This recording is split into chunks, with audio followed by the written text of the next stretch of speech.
got me down again.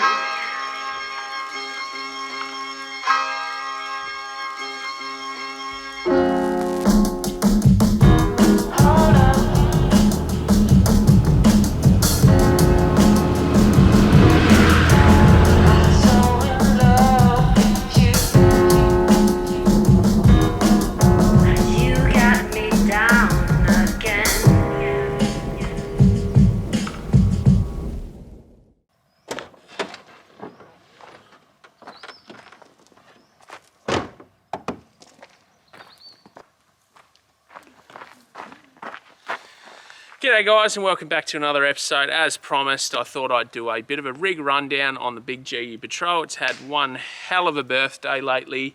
Done a heap of mods to be able to tow the caravan. If you haven't seen that episode, jump back a couple of weeks and have a look at the caravan we unveiled with Mrs. B.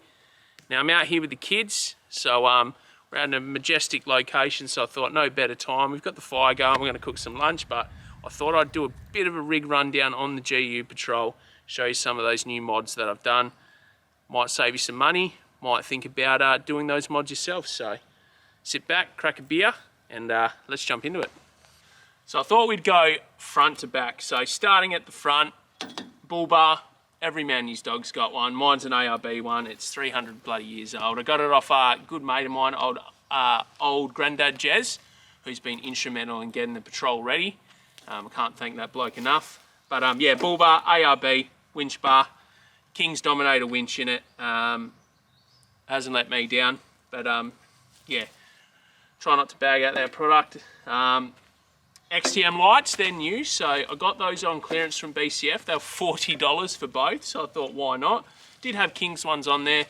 Wanted steady ones, but they charge you drug prices for them, so wasn't an option. They're only lights, I don't do much nighttime driving, but yeah, ball terrors for what they are. So we'll keep going. I'll pop the hood now. There's a bit of Tokyo Drift sort of Fast and the Furious shit going on under there. So yeah, that's where all the magics happen for towing. So let's pop the hood.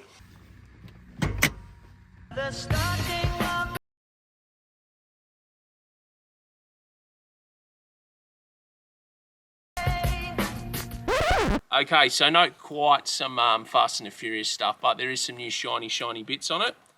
So we've done a full new turbo setup. So before, if you're a Patrol person and you've got a TD42, you'll know that they're pretty slow. They've got a HT18 turbo that basically turns into a heater once you boost it past 15 PSI. So the good people at UFI have really given me some good information, and I've taken it and I've gone one of their TD05 16G turbos.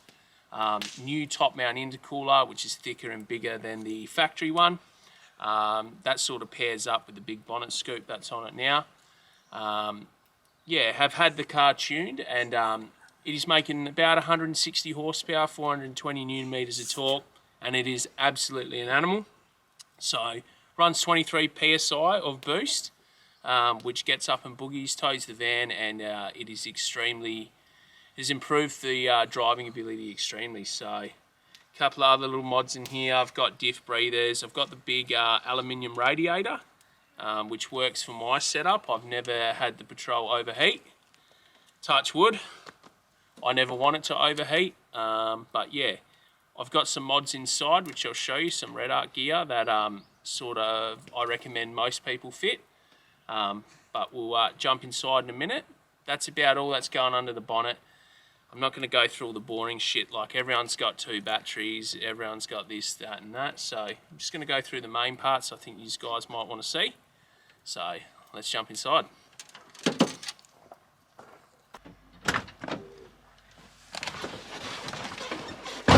Okay, so we're in the big girl. Now the old angle's kicked in, she's humming along, but a lot of magic has happened inside the cab. So with owning the caravan, I've noticed that comms is the biggest thing. So I've upgraded my radio. Now I had an Oricon before and I sort of regretted going it. I did DTX 4000, I'm pretty sure. Was sold as the latest and greatest, dual receive, all that sort of stuff. I'd never go another Oricon radio. I think they're cheap and nasty. So I've gone back to a GME, which is the XRS Connect. I think it's an absolute ball terror. Why I think comms is good for the caravan is for the missus to let me know what's going on. So I've also got her a little GME handheld, which has been a ball terror for her backing me up and making sure we're reversed in the sight properly. So that's them two products.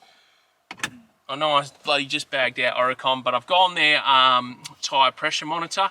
So I've got tyre pressure sensors on all four wheels on the Patrol, also on the van. So it's just a little unit, solar powered, has a little lithium battery in there, sort of never needs charging, which is good. So that just chills up here.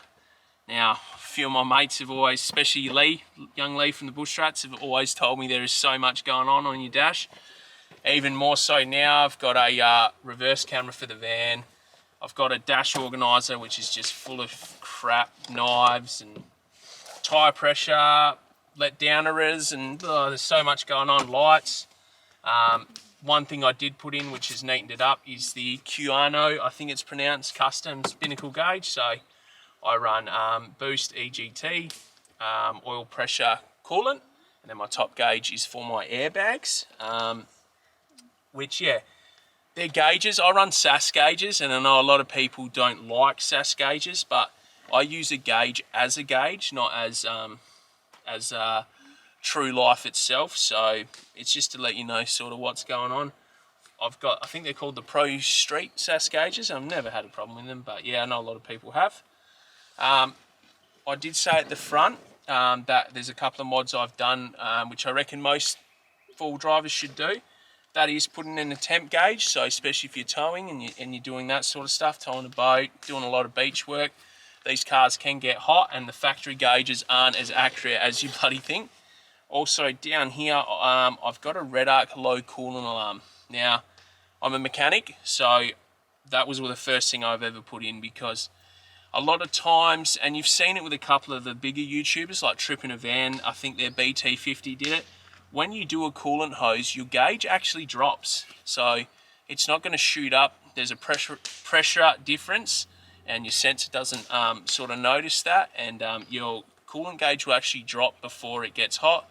When it gets hot and loses all its coolant, it's all too late. So I've got a low coolant alarm, sits in the top of the thermostat, and that thing bells and whistles and does all the everything you want to let you know that your coolant's low. I reckon that is a godsend. Next to that, I've gone red arc again. I've got a Tow Pro Elite V3, so that's for the van. Yeah, absolute ball terror of a product. If you own a GU, you know that the cup holders are shit. So I've gone a Mullet Mods custom sort of cup holder arrangement. I'll get some shots of, and yeah, that has tidied up the centre, and me and the misso love coffee, so we can have our coffees in there and whatnot. But that's about it for new mods. I've obviously got USBs and everything everywhere to charge all the products, all the drones and camera gear, misso's phone, and run the reverse camera. So there's USBs everywhere. But yeah, we'll jump back out and we'll go on to the next part. So we'll start working our way to the rear. Look at the roof rack, because that's new. A couple of little new features on that, and yeah, we'll slowly work our way to the back end.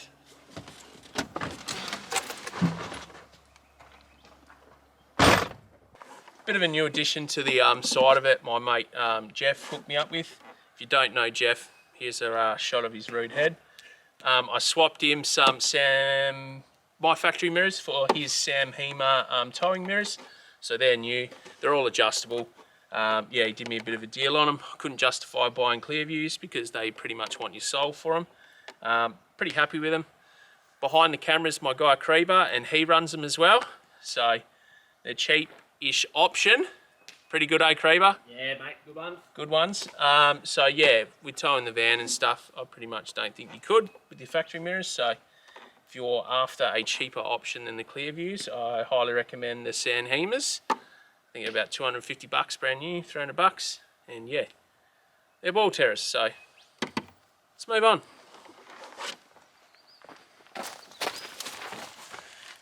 Okay, so a bit of a new addition is some new boots on the big girl. Rims and tyres, I run the factory rims because I just can't be arsed with running steelies. There's no benefit for me. Not too worried about the looks. I think these look all right. Have put some new tyres on. They're probably about 200 Ks old. I've gone just a cheap set of Mud Treks.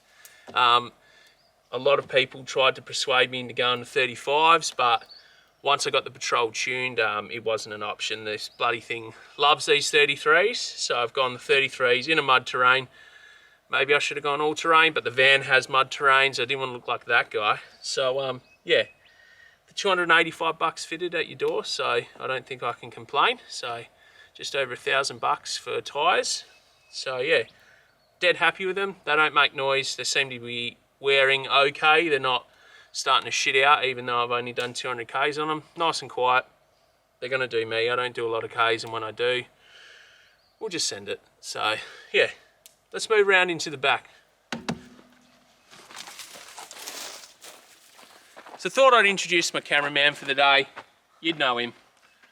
Got his hat on. Not his hat, but his hats. You want his hats, hit him up. I thought we'd talk about bin bags and canvas products, because they bloody name your price now these days, aren't they? Yeah, they're getting pricey, man. They're getting pricey, and Creeper actually put me onto these. These are the kick-ass bin bags. Absolute ball terrors. Yeah, I reckon they're crackers, 50, 60 litres. Paid 49 bucks for them. Delivered. Delivered, by the way. 2 for $100. 2 for $100. PVC lined. Keep the rubbish off the tracks. They're bloody, yeah. Not like some of the tracks we've seen on the way in here. No. Yeah, anyway. Nice and affordable. I run my recovery gear in the sides of them and then run it as a bin. So yeah, man, some of them are crazy prices. oh, 3, 4, 5. We were looking around for bags. Well, I wanted a new one for the camp Yep. for anyway, and then just typed in on the old Google search bin bags, and that popped up for 49 bucks. And I thought, oh, I can't go wrong. They kick ass. No They pun do kick intended. ass. We'll see how long for. If you're in the market, grab one. I recommend them. Yeah, I've had mine for what? we 2, paid 3 for these months? too. Don't think we're trying Yeah, to. kick ass. We kick ass. If you want to give us some free stuff, we'll take it. But we paid for these. Yeah. So if you're after a bin bag, I recommend if you can afford a 4-wheel drive, and Yeah. afford a bin bag, Yeah, definitely. especially these ones. So Take your shit home. we'll open her up and I'll show you what's inside the back. Yo. Reverse camera.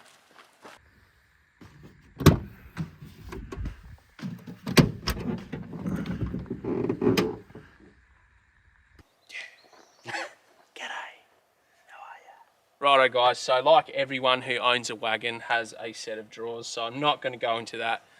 They're not King's ones, they look like King's ones, but they're Emu X. Fridge slide, it's locked in for once. Fridge slide built in. 60 litre angle.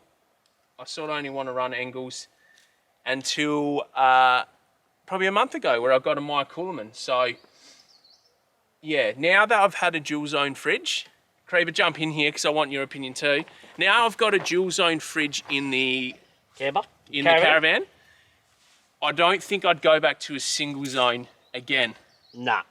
And I'll tell you why, and maybe drop a comment and tell me if I'm wrong. Just the flexibility of having ice. Yeah. Ice cream for the missos. Especially if you're a bourbon drinker and you like, I'm a whiskey drinker, and I've gone into the old Pan and Grigio where I like the old ice in it. No, what's going on there? You just lost the plot. I like the angles, but angles, they're not really making dual zones. They're sort of sticking to what they know, either fridge or freezer, which I've got another 45 litre angle at home. But yeah, I'd never buy another single zone fridge. I never hope I will have to, because I think these angles are bulletproof. But yeah, if you're in the fridge market, I thought I'd share my opinion. Yeah, I agree, man. I had the, what did I have in mind? A Waco. I had a Dometic. Yep. 50, whatever it was. Yep. 50 litre. That finally bit the bullet since we sunk the 80, and that was in the back, so it got a bit wet. I bet. But now I've only finally just brought another fridge, and I've changed my whole perspective of fridges because I've gone an upright. Yep. 80 litre Oz Trail fridge freezer, dual zone. And so far, yeah, I like it. They're good. It's good. They're good. But I've only finally just got a 12-volt system that's working properly for the first time in 12 months. So I probably went in a roundabout way of saying it. If I was to go another fridge, it has to have a freezer. yeah, There you go. yeah, yeah. So I got the 95 litre Dometic Yep. in the camper. That's sick. Yeah, they are. I'd chuck 30 cans in that, not a problem. All these whatsoever. new fridges and And apps still and have- Bluetooth. Oh yeah, Bluetooth audio phone. It's crazy. If you're driving down the road and for some reason you've forgotten to plug it into the trailer or your solar's not working or and your battery's going flat, it'll just start going beep beep beep. Yep. Like, what's going on here? No, they're pretty good. They're Getting pretty low. good. So I'll move on to that battery setup now. As Murphy Law states, I bought a lithium battery and it hasn't rocked up. I'll do a separate I'll do a separate episode on that. There's a lot of different brands of lithium and price ranges and all that, and I've gone something probably controversial, so I'll do an episode on that. It'll work. Yeah, it will work. It's got a good warranty. It does. What else do you want? So yeah, that's it. So I've got I try to only run Red Arc gear because it's never let me down. I've had some cheaper gear in the past and it has let me down. That's my opinion. I know the kick-ass gear is pretty good and most of the gear is quite comparative, but I like Red Arc's gear, I like Red Arc's warranty. I've got a Red Arc BC-DC 1225D. Means nothing to probably most people, but it puts out 25 amps an hour. And lithium compatible. And it's lithium compatible and solar compatible. Unlike mine. I've got the 1220. And it's no solar, no lithium, just and it only puts in 20. Well, if you're doing this, if you're doing a 12 volt setup, I'd recommend getting a 25 at least. I'd recommend just getting something that has a solar input and lithium input, because that's the way the game's going. Next to that, under it is a inverter that I use to charge the drone. A couple of things for the missus. I'll leave it in the car, even though the van's got quite a good one in it. Yeah, I charge my Milwaukee stuff that I use for tent pegs and stuff like that. Up top, Travel Buddy oven, ball terrors, killer. Do roast, Aussie do anything. Made. Stick with the Aussie made. Yep. Aussie made again in the guy's backyard. Chuck a roast in the slightly oven more bag. expensive. Yeah, you chuck a roast in. We use it quite a bit because we just chuck a roast in, do the 2-hour drive. Yeah. We've got a camp coming up in a couple of weeks that will probably do that. Yeah. I eat flat out pizzas for mine. Pizza singles. Yep. One each shelf. Done. Kids are fed by the time you get to camp. Thanks for coming. Yeah, most of our drives we do are on Friday afternoons after school. Yeah. If that's you, get a Travel Buddy. Yeah. So you're leaving at 3:30. You're rocking up at 5:30, 6 o'clock. Bang. Dinner's done. Misso's happy. Camp. She's done nothing. Yeah. Game changers. Sitting there, give her a glass of wine where you dish up the kids a feed. She loves it. And set up camper, swags, whatever you She loves it. So I will show you, but I have got an AGM battery. It is a Bosch. It weighs about 23 kilos. On a good day. On a good day, yeah. I've got rid of a water tank as well, so I'm trying to shave weight out of the Patrol, swap some stuff to the caravan. I'm still working that out. If you've got any tips or hacks. Got to find that happy medium. You've got to find the happy medium because I don't want to pack the car every camping trip, but I also don't want to take twice the amount of gear. Yeah. If you've got any tips with that, let me know. But that is 23 kilos. The lithium battery I bought is 11. So I've automatically saved 12 kilos straight up. Pretty much. Thanks for coming. I used to run a 20-litre water tank. I don't do that now. Yep. Because the van's got it, and just for boys' trips. You don't need it. Nah. We're on the beers. We don't shower. We're those guys. Baby wipes. I've got the little onboard air compressor. You would have seen me and Krieber in an episode install airbags. So yeah, new airbags, few new suspension parts. If you want to check that out, if you've got a GU Patrol or if you're towing. Yeah, definitely you're towing. I'd highly recommend airbags if you're towing 100%. something substantial. Yeah. If you're towing your tinny, you're probably not going to need airbags. Unless it's a big tinny. Could be a big tinny. But yeah, so I've got airbags on it. Compressor, onboard air, which has changed the game for me. Yep. It's a bit of a piss take setting up a compressor. Nah, it's cool, man. It's quick. But it was a bit of a piss take installing the whole entire kit. So very technical. There's not too much going on in the back anymore because of the van purchase, and we were sort of flirting with that GVM, which we probably still are, but we're working on it. So yeah, I've taken a lot out of the cars. There's not too much going on. Yeah, everything I got is in rolls or bags. I'll show you in the drawers now quickly. So it can be taken out, put in the van, taken on boys' trips, whatever. But yeah, that sort of wraps up the back. It's pretty boring these days. Yeah, everyone's got the same stuff, don't they? Everyone's got the same shit, so I'm not going to bore you anymore. I will show you the roof rack and the solar panel on it. So I pretty much got full-time 12-volt setup. I don't turn my fridge off. It just stays charged. That's the goal. Yeah. That's what I'm The fridge getting at. The fridge has stayed on, I reckon, for 2 years straight. That's what I want. I don't want to have to turn it off. I want my beers in it. I want my drinks in it. I don't drive my cruiser too much anymore. I've got a third car now, so... Yeah, you want... But I want to be able to just leave my fridge on. Just, and, leaving them on, they stay more efficient. Leaving them full, they stay more efficient. Yeah. I'd recommend something around the 160 watt mark of a solar panel if that's something you want to do. I mean, they're putting out about 10 amps on a good day. Yep. That would be in summer, perfect conditions. I've got a 180 watt red arc on the roof. And it has been a game changer. And if you don't have a BCDC, I don't think you can't have solar. You can still have solar. Get yourself a regulator. You don't need all this flash stuff. Definitely helps when you're driving, pumping that extra amps in. But you can charge a battery not off your car. Yeah. Just use a solar panel. MPPT, I would recommend. Yeah. But do you? It's budget. It's all budget. Whatever the dollars can afford. We haven't won lotto. Nah. But I will show you the roof rack now, guys. And we'll keep going.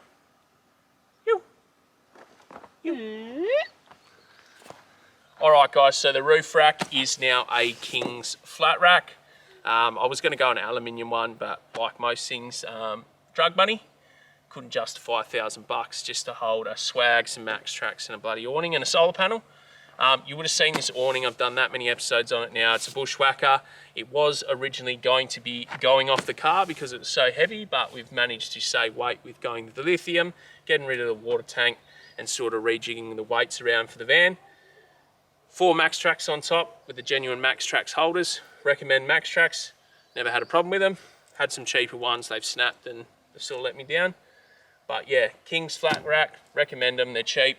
Solar panels on top, pretty simple. Run a steady light bar on the front, steady rear lights on the back, and pretty much turns night into day. So yeah, not too bad.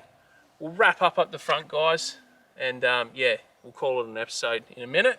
But hopefully you've seen the GU, you get a lot of questions. If that has answered some of the questions, it's been good. But yeah, let's go close the bonnet and wrap it up. Okay, so boss number 2's joined me. Say hello, Sienna. Hi. They're going to be seeing a lot more of this rat bag. You'll probably hear them throughout this episode because it's super hard to keep them quiet. But we're going to close the bonnet. We're going to wrap this episode up. Bit of a rig rundown on the GU. Haven't tried to bore you guys because, like everyone else, I've got the same mods as you guys. Just tried to show you some of the new gear I've got. Are you loving it, Sienna? Loving the car? Yeah. Loving the caravan? Yeah. It's all going good. So next episode, we're going up on a family camp to a abandoned town east of Perth. So we're going with a few people, aren't we? So it should be a good weekend. So we'll take the cameras, we'll film that because it's quite a cool little spot. But yeah, we'll be taking the big GU, taking the van, taking the kids, Mrs. B, everyone will be there. Probably see Creeper again, Big Steve-O. Scotty Belshaw is going to be cooking us some ham. It'll be a time. Thanks for watching, guys. I've really appreciated the support lately. Yeah, it's been amazing. We're slowly starting to get some traction, eh? So we're going to keep punching out some of these episodes, guys, and keep getting out there. If you see us on the road, give us a wave. We'll throw you a sticker or something. But yeah, like and subscribe. Thanks for watching. Cook you some sausages. Let's go. Yo.